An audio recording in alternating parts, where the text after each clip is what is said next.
Assalamualaikum warahmatullahi wabarakatuh.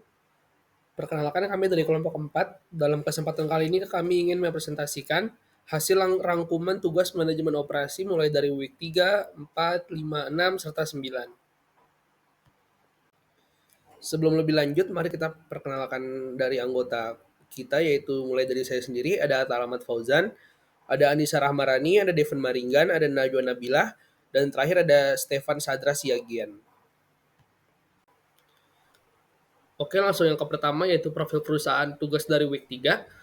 Yang terdapat identitas usaha yaitu Food and Beverage, lalu nama perusahaannya yaitu Basreng Sehat, nama pemilik usahanya PT Basreng Sedap Sehat, bidang usahanya Food and Beverage, dan yang terakhir ada riwayat singkat perusahaan yaitu bisnis produk yang akan kita buat adalah Basreng Sehat yang merupakan cemilan sehat dan renyah yang dibuat dari ikan tenggiri segar berkualitas tinggi, diolah dengan teknologi air fryer untuk mengurangi minyak pada bumbu basreng, dan dipadu dengan bumbu rempah alami yang tersertifikasi ditambahkan untuk memberikan cita rasa khas. Untuk mendukung konsep bisnis eco-friendly, Basel Sehat juga menggunakan kemasan food grade berbasis kertas biodegradable yang dapat mengurangi limbah plastik. Oke, selanjutnya saya akan menjelaskan tentang proses operasional bisnis yang berjalan.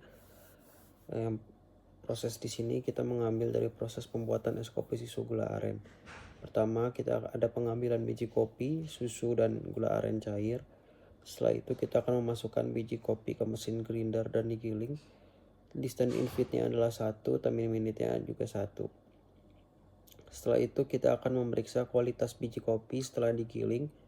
Time in minute-nya adalah 0,25 menit. Setelah itu kita akan menuangkan biji kopi pada portafilter.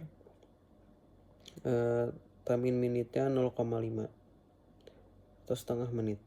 Setelah itu kita akan memasangkan portafilter pada group head atau mesin kopi.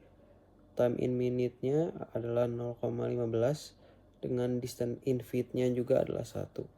Setelah itu kita akan menaruh gelas pada mesin di bawah portafilter dengan time in minute-nya juga 0,15.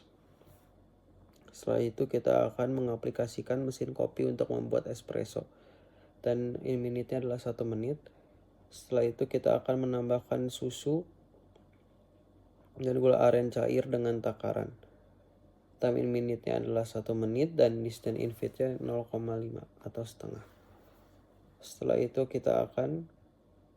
itu es kopi susu gula aren akan siap dihidangkan dan diantar atau diambil oleh customer. Dengan distance in feed-nya adalah setengah dan time in minute-nya adalah setengah menit juga. Baiklah, selanjutnya kita akan membahas mengenai layout strategi dari before-nya. Di sini kami mengambil tempat usaha yaitu warung kopi ADD yang terletak di Sukapura. Nah, di sini tuh kita bisa lihat bahwa terjadi beberapa masalah di mana sirkulasi di warkopnya ini sendiri tidak begitu bagus karena dapur, lalu tempat area makan, lalu di belakangnya ada WC, lalu ada kos-kosan juga, itu menjadi satu dan itu dalam dunia tata letak restoran itu sangat tidak disarankan karena sirkulasinya kurang baik bagi para pelanggan. Selain itu juga tata letak tempat untuk tempat duduk, lalu tata letak kasir mungkin sudah bagus karena memanfaatkan ruang yang ada sehingga kapasitas menjadi lebih maksimal.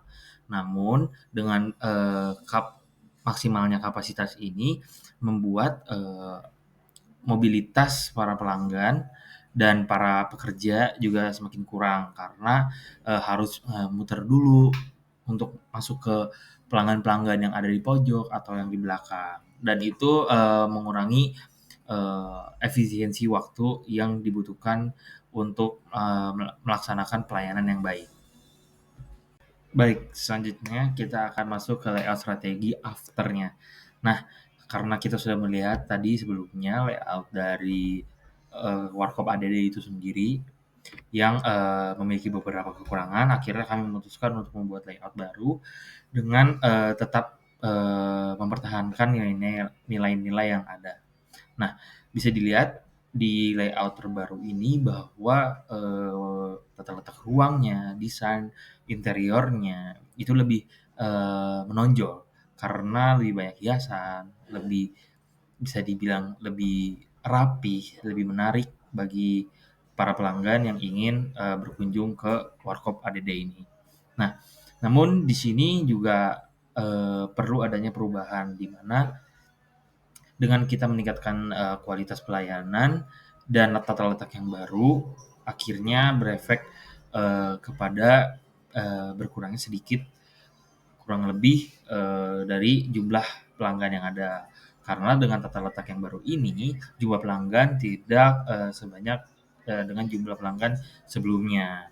Walau demikian, itu akan menjadi lebih baik, akan memberikan dampak positif, respon positif bagi para pelanggan, karena akan merasa lebih nyaman, merasa lebih enak, merasa lebih tentram, tentunya dengan sirkulasi udara yang membaik, lalu mobilitas yang lebih luas, dan pastinya produk-produk yang lebih berkualitas. Oke, selanjutnya setelah kita melihat tadi kondisi before dan afternya, berikut merupakan gambaran kurang lebih layout secara denah bagi Warkop ADD di kondisi sebelum kita melakukan perubahan. Nah, pada intinya kita ini lebih bertujuan untuk memudahkan para pelanggan dalam mobilisasi, lalu para pekerja juga agar memberikan pelayanan yang lebih ekstra, dan selain itu kita juga melakukan pembersihan yang lebih efisien.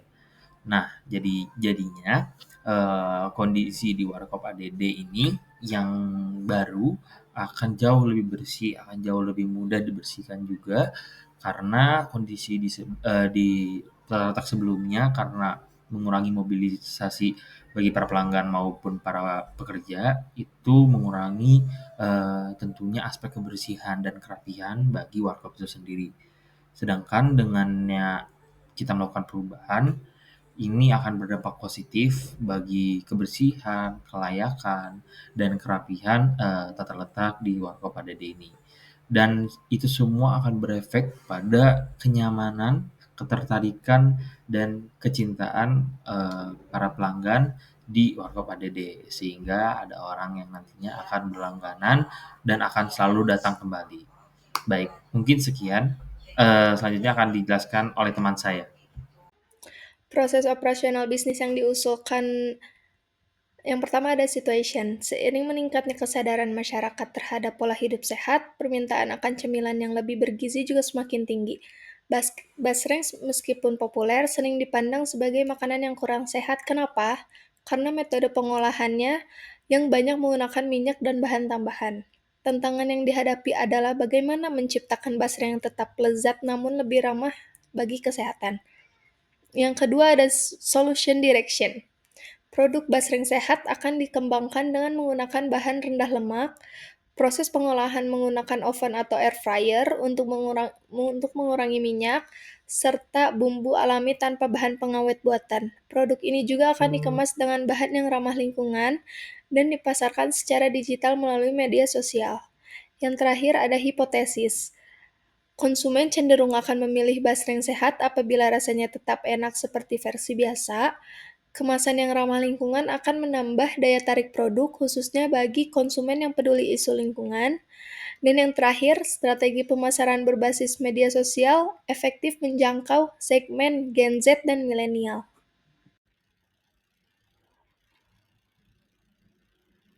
Proses operasional bisnis yang diusulkan, possible consequences, konsumen memperoleh pilihan cemilan yang lebih sehat dan sesuai dengan gaya hidup modern. Produsen mendapatkan peluang untuk meningkatkan penjualan melalui inovasi produk. Lingkungan akan lebih terjaga karena penggunaan kemasan yang lebih berkelanjutan. Yang kedua ada eksperimen tim. Ketua tim bertanggung jawab atas perencanaan dan pengawasan, yaitu ada Atalah Ahmad Fauzan. Yang kedua ada bagian produksi atau uji coba resep dan proses pengolahan, yaitu oleh Devon Maringan. Yang ketiga, bagian pemasaran atau riset pasar dan promosi oleh Stephen Sadrak Siagian. Dan yang terakhir ada bagian keuangan atau analisis biaya dan harga jual, yaitu dengan Rahmarani dan Najwa Nabila. Dan yang ketiga ada measurability, target peningkatan penjualan sebesar 20% dalam 6 bulan pertama, minimal 80% konsumen memberikan tanggapan positif terhadap rasa dan kualitas produk. Pengurangan penggunaan plastik sekali pakai pada kemasan hingga mencapai 50%.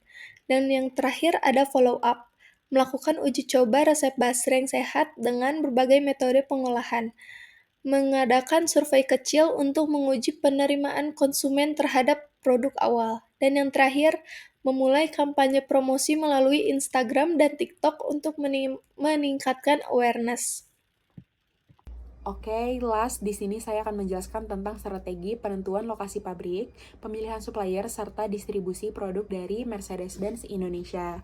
Nah, strategi Mercedes-Benz di Indonesia untuk produksi dan rantai pasok sangat terpusat pada fasilitas perakitan atau CKD mereka yang berada di Wanaherang, Bogor. Nah, pemilihan lokasi ini didasari dengan pertimbangan yang sangat strategis seperti kedekatan dengan pasar utama dan pusat logistik di Jakarta, keberadaan infrastruktur industri yang mendukung, serta potensi efisiensi biaya melalui perakitan lokal yang juga menunjukkan komitmen jangka panjang dari Mercedes-Benz kepada pasar Indonesia. Nah, untuk mendukung pabrik ini, Mercedes-Benz menerapkan strategi pemilihan pemasok yang cermat dengan menggabungkan penggunaan pemasok dari jaringan globalnya untuk komponen berteknologi tinggi demi menjamin kualitas standar internasional, sekaligus bermitra dengan pemasok lokal yang telah lolos kualifikasi ketat untuk komponen tertentu guna meningkatkan efisiensi, fleksibilitas, dan memenuhi potensi persyaratan konten lokal. Nah, standar kualitas global Mercedes-Benz tetap menjadi acuan utama bagi semua pemasok baik global maupun lokal. Nah, dalam hal distribusi dan menjangkau konsumen, Mercedes-Benz mengandalkan pada PT Mercedes-Benz Distribution Indonesia atau MBDI dengan mengelola jaringan dealer resmi secara eksklusif. Nah, si jaringan ini dibangun secara selektif dan difokuskan pada kota-kota besar dan area dengan konsentrasi target yang premium, di mana setiap dealer dirancang untuk merefleksikan citra mewah dari Mercedes-Benz dan kualitas merek strategi distribusinya yang tidak hanya menjual mobil baik model CKD maupun CBU tetapi juga memberikan pengalaman pelanggan yang superior termasuk layanan purna jual yang komprehensif, ketersediaan suku cadang asli, dan standar pelayanan tinggi untuk membangun serta mempertahankan loyalitas pelanggan dari Mercedes-Benz di segmen pasar yang sangat kompetitif ini. Nah, pengelolaan jaringan yang terpusat pada MBDI itu memastikan konsistensi merek dan kualitas layanan di seluruh titik penjualan dan servis di Indonesia. Oke, mungkin dari saya dan anggota yang lain mengucapkan terima kasih sudah memperhatikan maupun mendengarkan dari presentasi kami kali ini. Mohon maaf jika ada salah kata maupun salah pengerjaan dalam presentasi kami kali ini. Wassalamualaikum warahmatullahi wabarakatuh.